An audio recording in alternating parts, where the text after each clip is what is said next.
شهر رمضان الذي أنزل فيه القرآن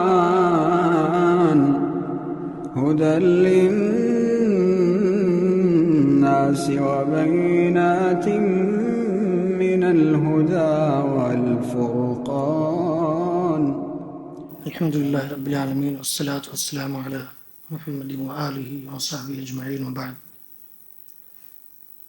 پارے 8 کا خلاصہ پیش خدمت ہے. پارے 8 جس کو ولو اننا کہا جاتا ہے، اسی الفاظ سے اس پارے کی شروعات ہوئی ہے. دیگر پاروں کی طرح بھی جو اس سے پہلے قبل 2-3 پارے گزرے، اسی طرح اس میں بھی سورہ کے اعتبار سے 2 حصے ہیں. 2 صورتیں پارے 8 کے اندر ہیں. سورہ انعام کا بقیہ حصہ، سورہ انعام کا بقیہ حصہ تقریباً آدھے پارے کے قریب، آدھا پارہ، اور باقی آدھا پارہ یعنی نصف اخیر سورہ اعراف کا ابتدائی حصہ ہے.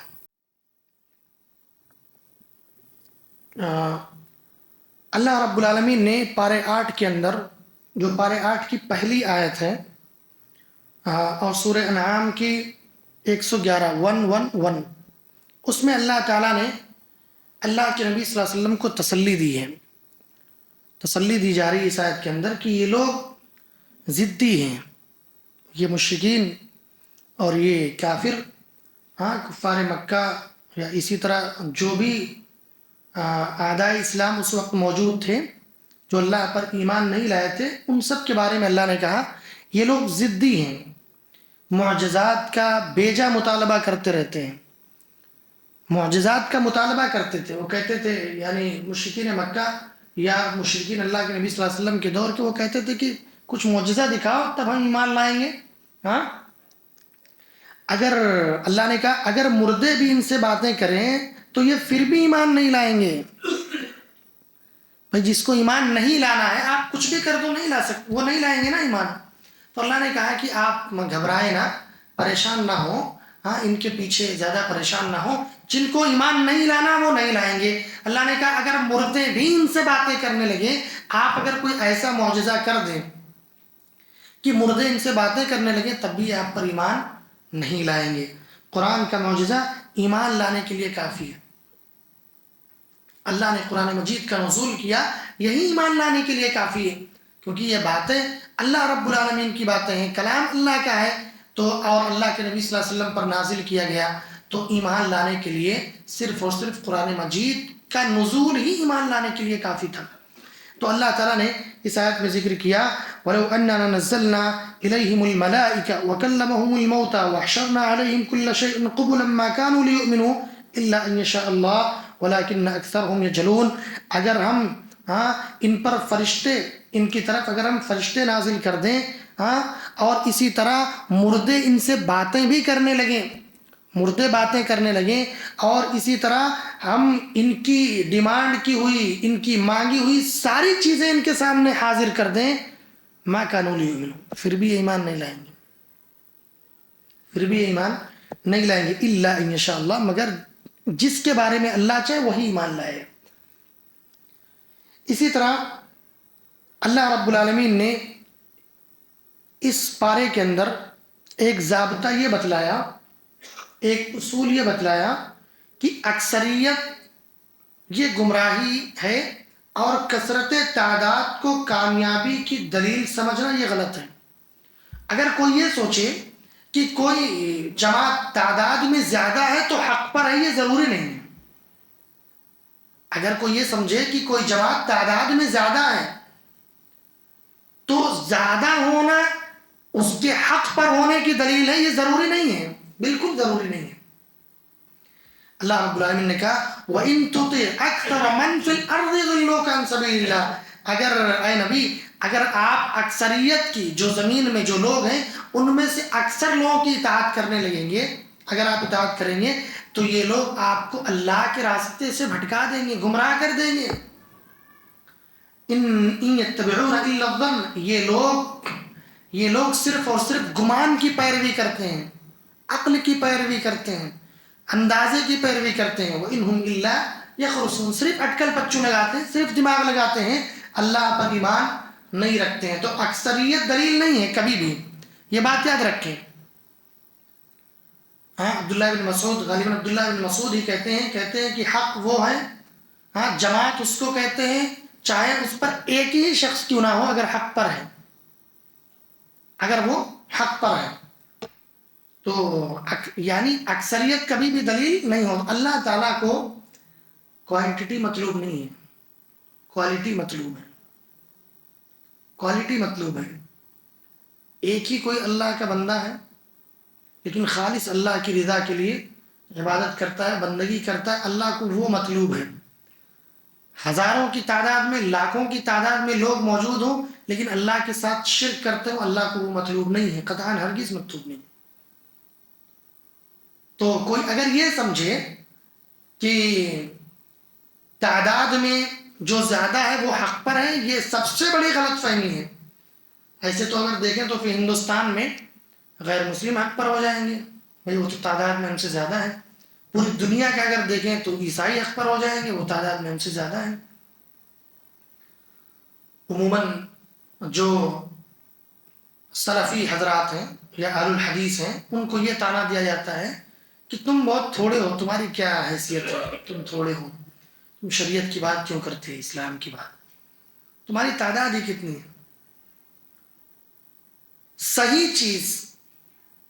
چیز کی تعداد، اچھی چیز کی تعداد کم ہوتی ہے، پیور چیز کی تعداد کم ہوتی ہے. اس لیے آپ دیکھیں گے لوہا آپ کو ٹنوں میں مل جائے گا، جتنا چاہیں گے اتنا مل جائے گا، ہر طرف لوہا دکھے گا. لیکن سونے کی تعداد کم ہے، معلوم ہے آپ کو؟ سونا کم پایا جاتا ہے. کیوں؟ کیونکہ وہ صحیح ہے، خالص ہے، پیور چیز ہے. لہذا اہل حدیثوں کو طعنہ نہ دیجیے کہ تم کم ہو. اللہ نے قرآن مجید میں کئی مرتبہ کہا وَقَلِيلٌ مِّنْ عِبَادِيَ الشَّكُورُ، شکر گزاری کرنے والے بہت تھوڑے لوگ ہیں. وَلَكِنَّ أَكْثَرَهُمْ يَجْهَلُونَ، ابھی میں نے آیت پڑھی، پہلی آیت کی جو تفسیر کی اس میں بھی ہے وَلَكِنَّ أَكْثَرَهُمْ يَجْهَلُونَ، لیکن ان میں اکثر لوگ جاہل ہیں. وَلَكِنَّ أَكْثَرَ النَّاسِ لَا يَعْلَمُونَ، لیکن اکثر لوگ جانتے ہی نہیں ہیں. تو اللہ تعالیٰ نے قرآن مجید میں اکثر یعنی اس بات کا تذکرہ کیا ہے کہ جو اکثریت ہے وہ اللہ کی عبادت اور بندگی سے دور ہے. بہت تھوڑے لوگ ہیں جو اللہ کی شکر گزاری کرتے ہیں. تو یاد رہے گا نا انشاءاللہ، اکثریت کبھی بھی دلیل نہیں بن سکتی ہے، اکثریت کبھی بھی دلیل نہیں بن سکتی. آج کل لوگ اسی میں خوش ہیں کہ ہم زیادہ ہیں اس لیے ہم حق پر ہیں. تو ایسے تو پھر عیسائی حق پر ہیں، وہ تم سے زیادہ ہیں. ہندوستان کے اندر دیکھیں گے تو غیر مسلم حق پر ہیں، وہ 80 ہم 20 ہیں، 80% 20%. تو اکثریت کبھی بھی دلیل نہیں ہو سکتی، یہ بات یاد رہنی چاہیے. اس کے بعد اللہ تعالیٰ نے 151 152 153 151 152 153 میں 3 بڑی آیتوں میں اللہ تعالیٰ نے 10 وصیتیں کی ہیں. اللہ تعالیٰ نے 10 وصیتیں کی ہیں، غور سے سنیں. سب سے پہلی چیز اللہ نے فرمایا قُلْ تَعَالَوْا أَتْلُ مَا حَرَّمَ رَبُّكُمْ عَلَيْكُمْ أَلَّا تُشْرِكُوا بِهِ شَيْئًا. کیا فرمایا؟ اللہ کے ساتھ کسی کو شریک نہ کیا جائے. دوسری وصیت ماں باپ کے ساتھ اچھا سلوک کیا جائے، وَبِالْوَالِدَيْنِ إِحْسَانًا. تیسری وصیت وَلَا تَقْتُلُوا أَوْلَادَكُمْ مِنْ إِمْلَاقٍ، اولاد کو قتل نہ کیا جائے، روزی کی تنگی کے ڈر سے اولاد کو قتل نہ کیا جائے. روزی کی تنگی کی وجہ سے، روزی کے ڈر کی وجہ سے کہ ہم اپنے بچوں کو کیسے پالیں گے، کیسے بڑا کریں گے، ان کی زندگی کا ساز و سامان کیسے مہیا کریں گے، اس خوف سے تم اپنی اولاد کو قتل نہ کرو. دونوں اعتبار سے قتل نہ کرو. ایک تو یہ کہ دنیا میں آنے کے بعد بھی قتل نہ کرو، اور رحم مادر میں بھی انہیں قتل مت کرو کہ آگے چل کر کے کیا ہوگا. اللہ نے کہا اسی آیت میں نحن نرزقکم وإیاہم، ہم تم کو بھی روزی دے رہے ہیں اور ان کو بھی دیں گے. ہم تمہیں بھی روزی دے رہے ہیں اور انہیں بھی روزی دیں گے. جو تمہاری اولاد ہے اسے بھی ہم ہی روزی دینے والے ہیں. تم کو بھی ہم دے رہے ہیں روزی, ان کو بھی دیں گے. تو روزی کے ڈر سے ہاں, زندگی کے ساز و سامان سے ڈر سے ہم اپنے بچوں کو پالیں گے کیسے؟ اس ڈر سے تم اپنی اولاد کو قتل نہ کرو. پھر اللہ تعالیٰ نے ایک چوتھی وصیت فرمایا وَلَا تَقْرَبُوا الْفَوَاحِشَ مَا ظَهَرَ مِنْهَا وَمَا بَطَنَ. برائیوں سے اجتناب کیا جائے, فحش گوئی سے اجتناب کیا جائے, بے حیائی اور برائی سے دور رہا جائے, اس کے قریب نہ جائیے. ما ظهر منها وما بطن. اللہ نے کہا کہ وہ برائیاں جو ظاہر ہیں, وہ فحش جو ظاہر ہے, یا اسی طرح وہ بے حیائی جو ظاہر ہے اس کے بھی قریب نہ جاؤ, اور وہ بے حیائیاں جو ظاہر نہیں ہیں ان کے بھی قریب نہ جاؤ. یعنی جہاں برائیوں کا اندیشہ ہو سکتا ہے, جہاں یہ ہو سکتا ہے کہ یہاں برائیاں ہو سکتی ہیں, ایک اندازہ ہے, وہاں پر بھی مت جائیے. اسی طرح ایک پانچویں وصیت وَلَا تَقْتُلُوا النَّفْسَ الَّتِي حَرَّمَ اللَّهُ إِلَّا بِالْحَقِّ. ناحق کسی کو قتل نہ کیا جائے. ایک چھٹی وصیت وَلَا تَقْرَبُوا مَالَ الْيَتِيمِ. یتیموں کا مال نہ کھایا جائے, یتیموں کا مال نہ کھایا جائے. ساتویں وصیت وَأَوْفُوا الْكَيْلَ وَالْمِيزَانَ بِالْقِسْطِ. ناپ تول پورا کیا جائے, ناپ تول میں کمی نہ کی جائے. ناپ تول میں کمی بہت بڑا گناہ ہے, بہت بڑا گناہ ہے. اللہ تعالیٰ نے سورہ مطففین میں اس کا تذکرہ کیا ہے کہ ویل ہے ایسے لوگوں کے لیے جو ناپ تول میں کمی کرتے ہیں. جب خود لینا ہوتا ہے تو زیادہ لیتے ہیں, جب دینا ہوتا ہے تو کم دیتے ہیں. ایسے لوگوں کے لیے جہنم کی وادی ہے, ویل ہے, تباہی ہے, بربادی ہے. اللہ تعالیٰ نے فرمایا. تو کہا ناپ تول میں کمی نہ کی جائے, ناپ تول کو پورا کیا جائے. اسی طرح ایک آٹھویں وصیت وَإِذَا قُلْتُمْ فَعْدِلُوا. بات کرتے وقت انصاف کو مد نظر رکھا جائے, انصاف کی باتیں کی جائیں, حق باتیں کی جائیں, درست باتیں کی جائیں. اللہ کے نبی صلی اللہ علیہ وسلم نے فرمایا من كان يؤمن بالله واليوم الآخر فليقل خيرا أو ليصمت. جو اللہ اور اس کے رسول پر ایمان جو اللہ اور اس کی آخرت پر ایمان رکھتا ہے, اللہ پر اور آخرت پر ایمان رکھتا ہے, اس کو چاہیے کہ جب وہ گفتگو کرے, باتیں کرے, تو خیر کی باتیں کرے یا پھر خاموش رہے. یا تو باتیں اچھی کرے یا پھر خاموش رہے. تیسری کسی بھی چیز کی اجازت نہیں ہے. اول فول نہیں بکنا ہے, گالی گلوچ نہیں دینا ہے, عدل سے کام لینا ہے, ٹھیک ہے, اچھی باتیں کرنا ہے. تو کہا جب تم باتیں کرو فعدلوا, ہاں تو انصاف کو مد نظر رکھو, انصاف کرو. جب کسی کے مسئلے میں جا کر کے آپ کو فیصل بنایا گیا تو وہاں پر انصاف سے کام لو.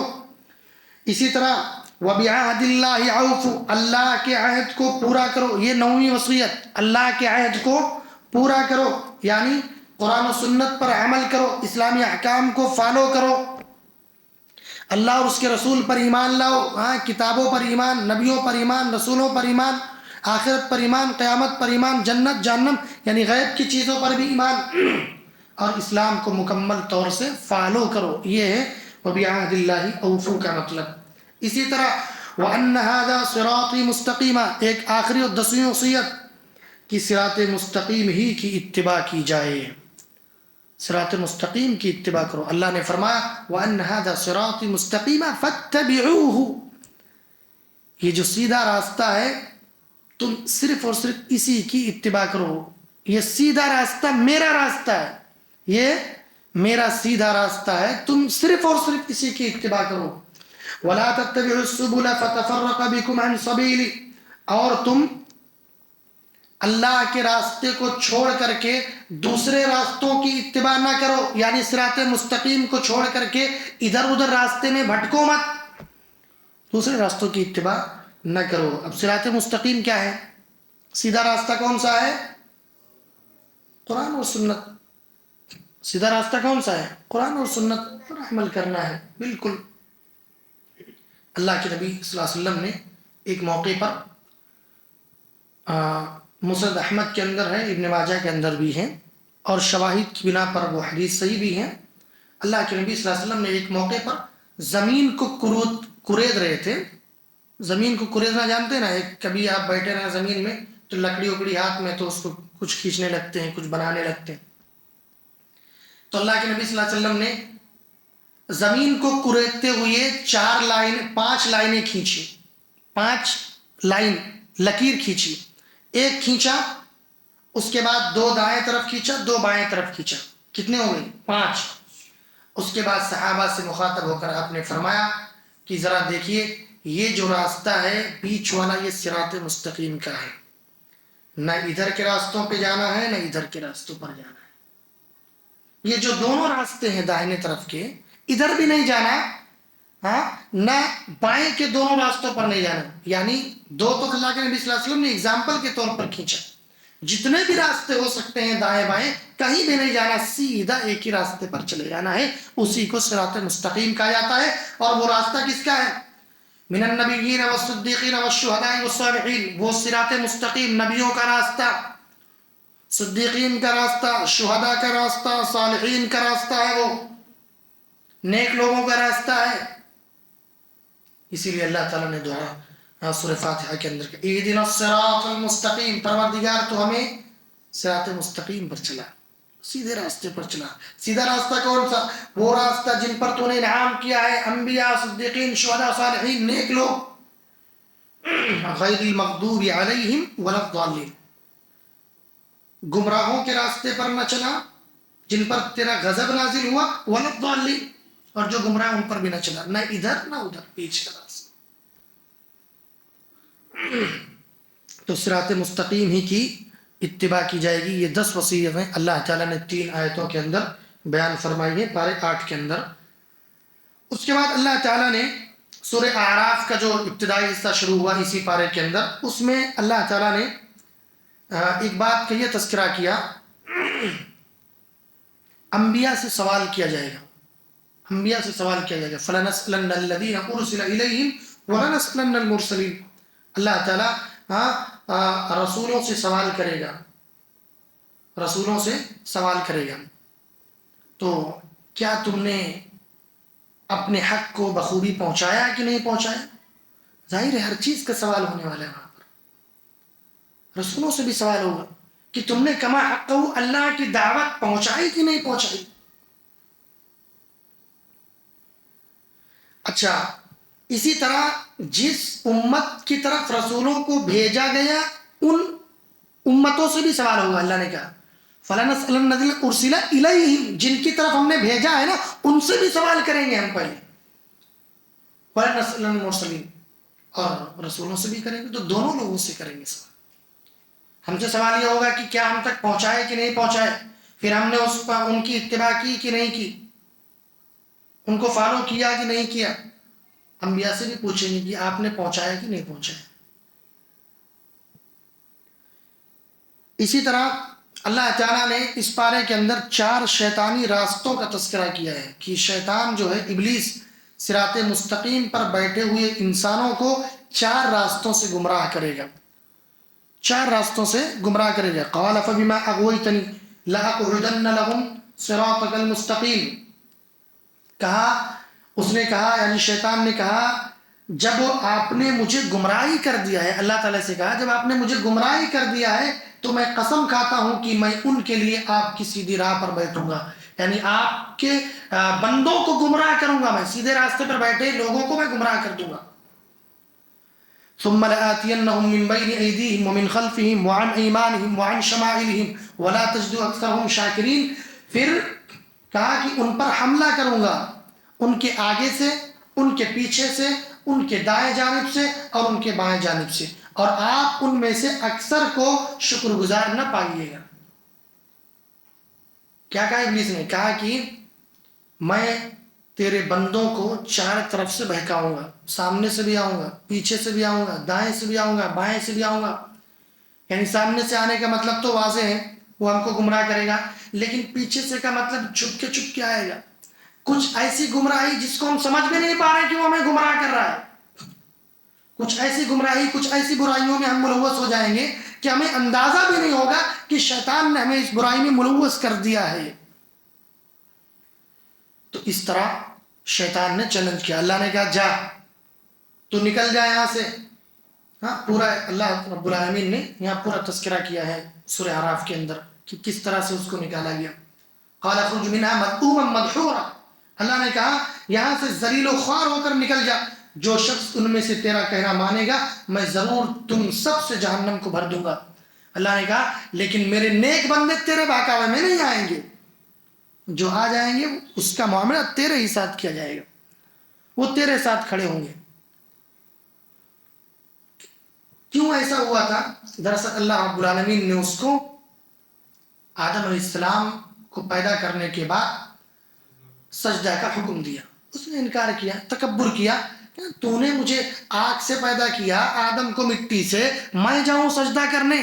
اس طرح اس نے انکار کیا، اور پھر انکار کرنے کے بعد اللہ تعالیٰ نے اس کو دھتکار دیا، وہاں سے راندے درگاہ کر دیا.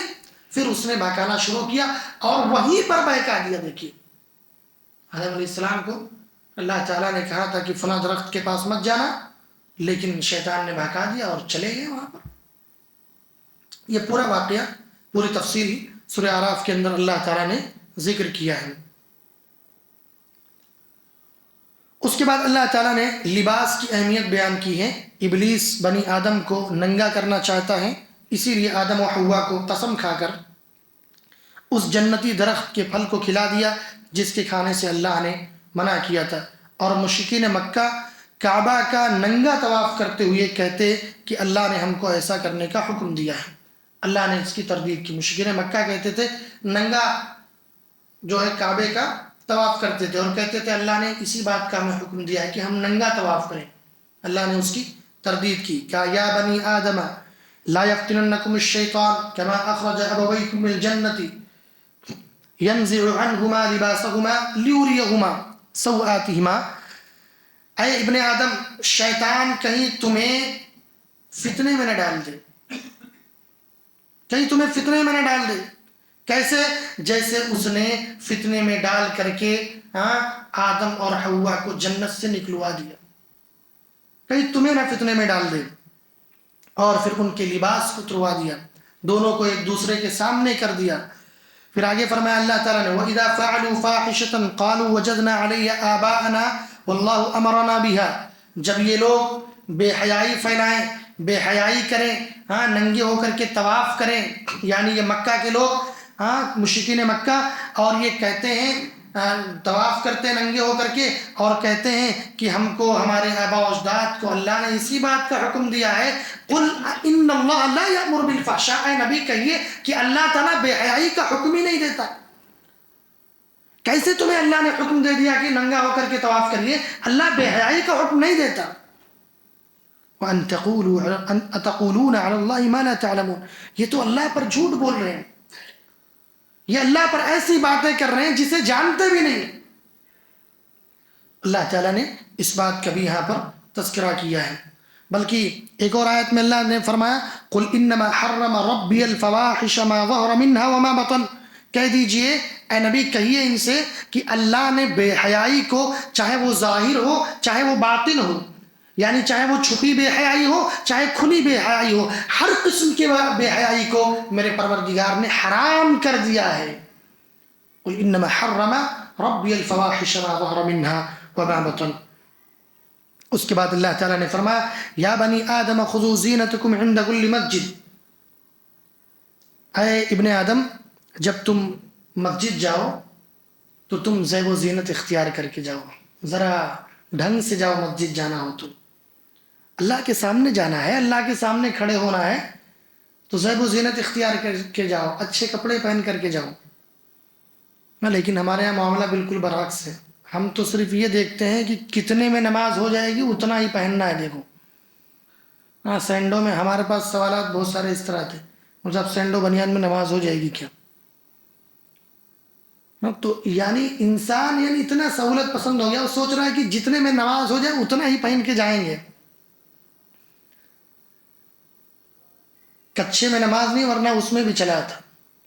تو یہ ہماری حالت بن چکی. اچھا جب کہیں رشتہ دار میں سسرال جانا ہو تب دیکھیے کہاں سے کپڑے نکلتے ہیں. کپڑے نکلیں گے، استری ہوگا باقاعدہ، اس کا مینٹین ہو کر کے. ارے اللہ کے سامنے آ رہے تو اتنی بھسلئی سے کیوں آ رہے ہو بھائی؟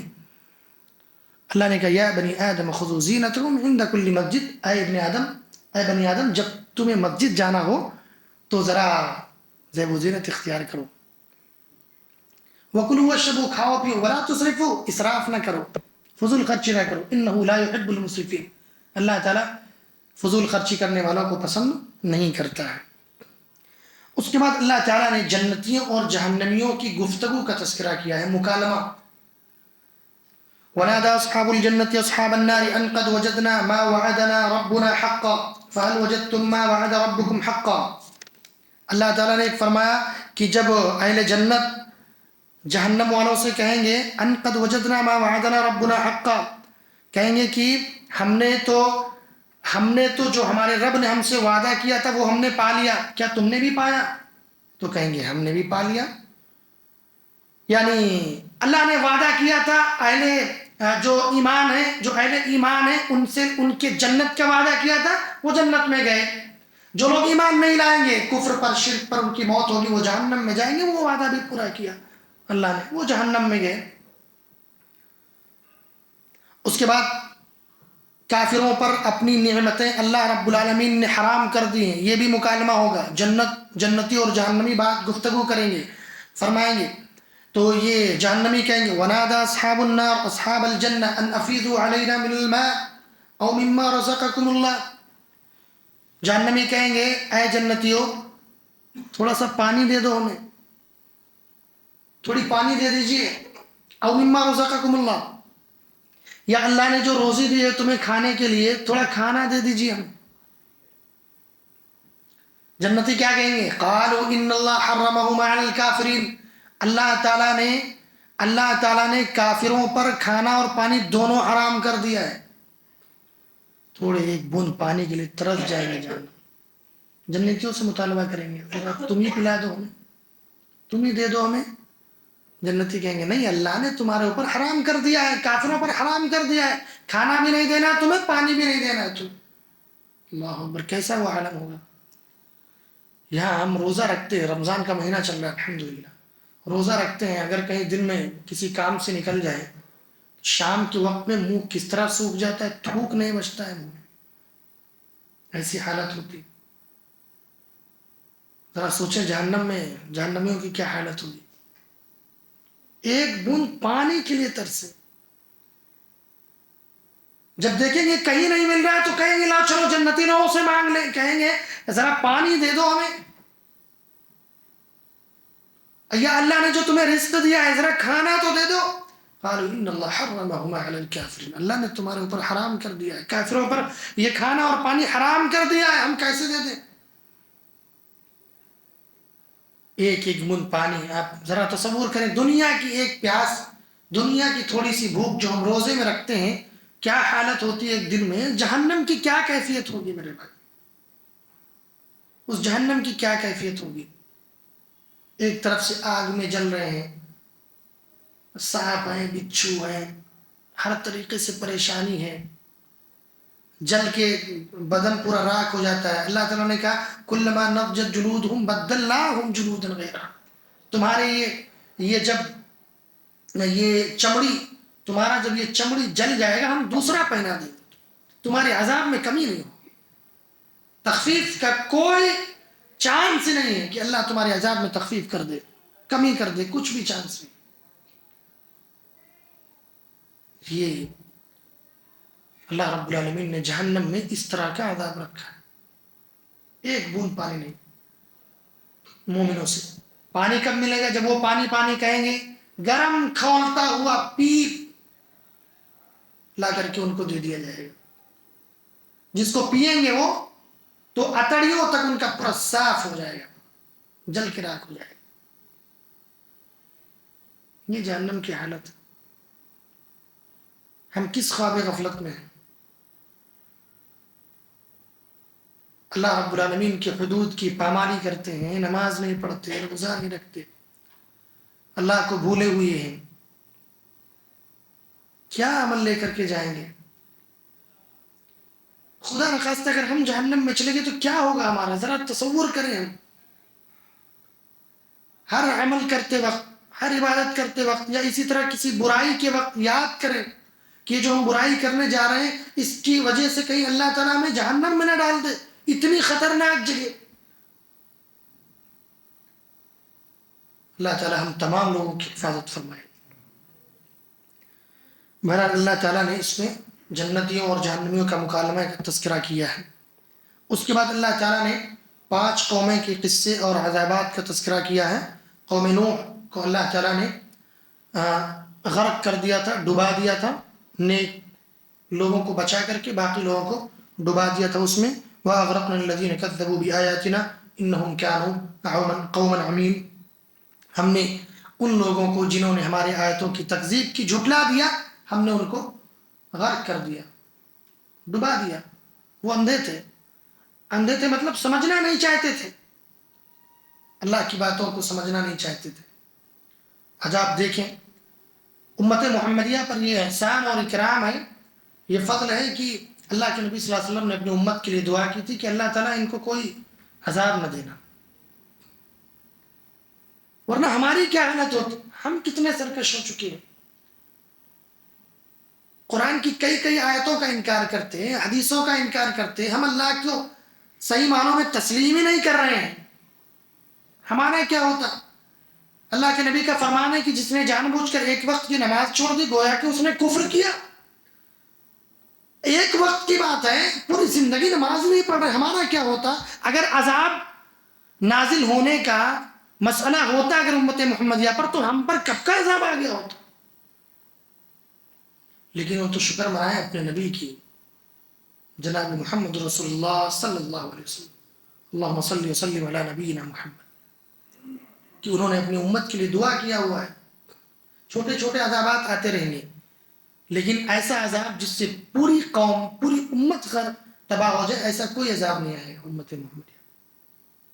لیکن چھوٹے چھوٹے جھٹکے اللہ رب العالمین دیتا رہتا ہے، لیکن اس سے بھی فرق نہیں پڑتا۔